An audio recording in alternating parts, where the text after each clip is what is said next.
Hello, everyone. Thanks for checking out this episode of Really Dicey. This is Manny, and I'm here with.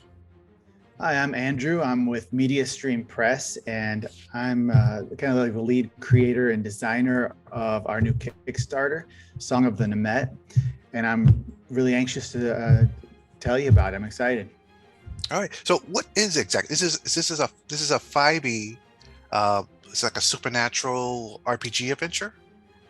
Yeah, it's kind of well, not really a mixed bag, but it's kind of a hybrid sort of. So I have a campaign, which it's sort of a one shot, but it'll probably take you several evenings unless you're going to do that 12-hour session, which some people want to do. But I mean, it could take you all weekend, or it might end up being 3 or 4 Friday nights for your team, your group, whatever it might be. But when you're finished, there's that, oh man, I'm not ready to say goodbye. I want to keep going with this. I have notes lined out, like outlined for stretching the whole thing into quite a long campaign. And we're still fleshing that part out a little bit. And that might even be like a follow-up Kickstarter. But definitely that would be when you could explore the world more because it is a custom setting. But you could also, as the DM, you could throw in a couple side adventures and get them sidetracked before they kind of go for the final finale, the climax of the entire adventure. But if you don't want to do that and you want to just knock it out and done is done, that's cool. But I mean, a lot of people want to keep going. Okay. So tell me about what this world is exactly. Is it like a kind of like Forgotten Realms? Is it modern? Is it future? It's definitely fantasy. It's mostly kind of a human-centric setting, and there are enclaves of other species, like the Elven folk. I have my own version of them, or our version of the Fae is in our own kingdom, and then we have sort of like a dark Delver folk, sort of was it Dwargar, or kind of like a dark a dwarf sort of thing. And then there's the different human races. And we also have a couple supernatural races involved too, which are kind of key to the like the actual main storyline. Oh, okay. Okay. Well, before I talk about like player options, Yeah. we all love player options, but I want to know more about the Song of the Nehmet. What is a Nehmet exactly? What is what does the title mean? All right. So uh, in this world, the world used to be basically run by two races, kind of like a yin yang, a male and a female. And they got into a big war, and eventually the upstart races were able to get rid of them. And they were kind of pushed from this reality, and they went back in to like resume like ruling the world. And their way in is through like a song or music, or and which will become quickly apparent as the story progresses, that the sound is what's causing their ability to reinvade our world. So that's so that like the Song of the Nehmet then is referring to basically their magical attack that's allowing them back into our realm of reality. Oh, okay, okay. What's the level of the adventure? Is it 1 to 4 or?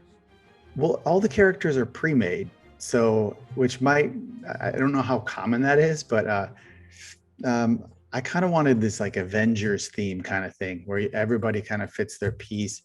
But they're kind of a broken Avengers, so maybe more like a Suicide Squad kind of thing.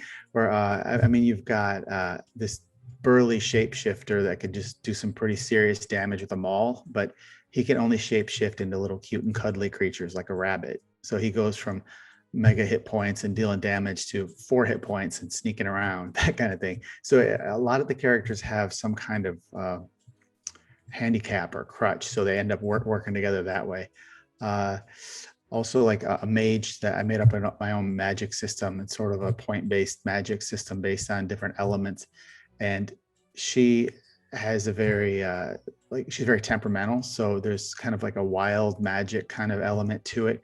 So none of the effects are necessarily what you're going for always, and a lot of that is going to be up to DM discretion, and that's where the DM can really throw some storytelling in there. So you try to throw a fireball, well, does it suck all the air out of the room and now everybody's suffocating? Does it just puff and go out? Or so I mean, the interpretation of the DM is to make that exciting, or just all the characters have real twist to them. So the 7 characters are sort of starting around level 3 to 5, depending on how easy you want your mission. And after each act, basically you've got enough reputation or XP or however you want to explain it to just, I'm suggesting that you move them up a level just so they can, so they can go after the next series of events. So whether you do it in one night or not, you're still going to be able to level up twice. Oh, okay. So it sounds like that this is not a like a world source book or something like that. This sounds like this is an adventure. It's an adventure. It is pre-generated characters Yeah. and kind of like a module. Yeah, it's a module, but again, like I also have some world data in the back. We've got maps and other details to help explain the way the background story of the world. And again, that's stuff that we're hoping that people really jump on this one and they're like, we want more. And that's where we make book 2, where we really focus on fleshing out the world. I mean, the maps are there and some of the details are there, but I mean, it's just the history and the backstory is just waiting to be really fleshed out Okay. for those who want it. Are there tools for the game master or dungeon master, such as like a bestiary or magic items? Is there anything like that in this book? Well, there's 7 bad guys, right? Because so there's to be 7 heroes versus 7 bad guys. Kind of, it's a balance kind of thing, and each of the bad guys has a kind of like a familiar they can summon, not necessarily just one, but multiples. So, like one of them has a really strong creature, so it's without giving too much away. So that this one is based on sort of like a turtle or a snapping turtle. So the Nehmet were originally sort of this angelic race, but to get back into our world, because everything has changed, the leader of them had to mutate them with animals that are around so they could fit in our reality again.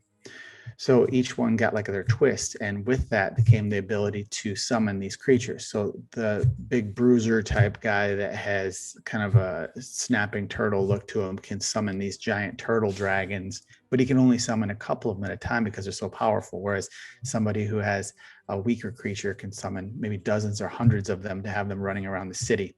So there are 7 custom bad guys. They're kind of demonic or monstrous creatures, and there are 7 of their familiars to go with them. And if you want to throw in a couple of your classic beasts and stuff in there, that's DM's option, but it's not really expected. So Oh, okay. So your Kickstarter campaign, what is the plan exactly? It's going to be just a PDF only? Is this a printed book? And what stretch goals are you planning? all right, well, we're doing it a little bit different than most people do, because even though our actual goal is 2,500, we're doing like pre-stretch goals. So every 500, we're trying to encourage people to really hit that goal. So every 500, we're going to add a little extra to it. So we have goals starting at 500,000, 1,500, 2,000, 2,500. After that, we're going to add real stretch goals and just keep adding to it. And so you're going to be able to get a PDF, a paperback, or a hardcover. We're also doing custom dice mats based on Derek Stevens. He's our artist who worked on Lost Lorn and several other games, and he did some pretty sweet art for our project. We're very happy with like the kind of gritty, dark look to it. And we're going to make some custom dice mats. We partnered with Norse Foundry Dice, and we're going to, because they're local to me, so I can drive 10 minutes away and pick them up. And so I got a slight discount on some of their gemstone dice that we can offer to people. So, and there'll be other add-ons too. Derek's offered to hand create or hand draw people's character art if they want that, if they want to swap out their own character or use it for a different campaign or whatnot. And we keep looking to add other stuff. I was working on some tracks earlier to add as like kind of ambient background battle noise, like the boss battle. You got to play this track and stuff like that. Just freebies or things I want to throw out as stretch goals. I think we're going to hit that 25. I really want to, but I want to go beyond it, because when we do, we're going to add more battle maps and stuff like that to really just make it better. Kelly Williams of Maximum Roll is going to write some of the NPCs, but again, we got to hit some of those stretch goals. I mean, it's done. I've got 180 pages done, but we can add detail. We can make it better. It's waiting for people to jump in and say, this is great, let's go for more. And so that's where we're at right now. Oh, okay. Can you tell us about the art direction for this book? Yeah, well, I mean, it was a pretty kind of a darker story, and we'll be able to put some images up there or share some images. But it's a pretty cool look that he's got, where he's got a lot of overpainting and processing that like makes it look, yeah, almost perfect for the setting. It's like I said, it's dark and gritty and kind of mean looking. So we have all 7 of the heroes done. We have the 7 bad guys, there's 7 beasts, plus a couple extra little things. Derek's working on some mood pieces right now for the dividers between chapters and stuff. And I'm really pleased with the way it looks. I've got a couple samples of it on YouTube or out there. And again, it's an open book. Like, I'm not going to throw out the Kickstarter and here's 2 pictures. Just, you don't know what you're getting. I mean, you're going to see what's in the book. You're going to see examples of the battle maps. You're going to see the characters, and you're going to see one of the character sheets so you can see, because they're fleshed out and they have custom abilities and feats. So you don't have to follow the standard thing. So I think because of that, it's approachable for veteran players who want kind of an interesting take, because they've played the classes, and yeah, there's different feats and stuff, but they're really getting into the role-playing thing. Whereas new players could also find it approachable because they don't have to make a character. It's almost like a dating thing. And I made a joke video about, hey, it's like a dating app. Who do you want to go out with? Because you're going to choose one of the 7 players to play, the PCs to play. And I think there's some really good variety in there for new and old players, and you're going to have some fun with it. Excellent. So when do you plan to have this come out? Like the end of February 2022? 2/22/22. It was auspicious sounding, I guess. Well, Yeah. is there anything else about this project that I haven't asked you about that you want to share? I mean, this is a kind of a near and dear to my heart project, and I guess a lot of people can say that. But I mean, I've played the original version, or I DM'd it and wrote it back in the 90s, and we revamped it and rebuilt it, and it went from being just pages of notes to being something that looks really awesome. Like, just seeing the covers and the art come together with Derek, and then I've got a couple other people working with me that are just really making it come together and come to life. And I think anybody who picks it up is gonna be impressed just by the art and the look, and it's gonna be a fun game to play. So. Excellent. Well, to our viewers watching, I will put the link in the description. Thank you, Andrew, for taking the time to. It's Andrew, right? I'm not. Yeah. Okay, I just want to be sure. Thank you, Andrew, for taking the time to talk to us about your project. I wish you the best of success. And to our viewers, be safe, take care. We'll see you soon. Have a great day.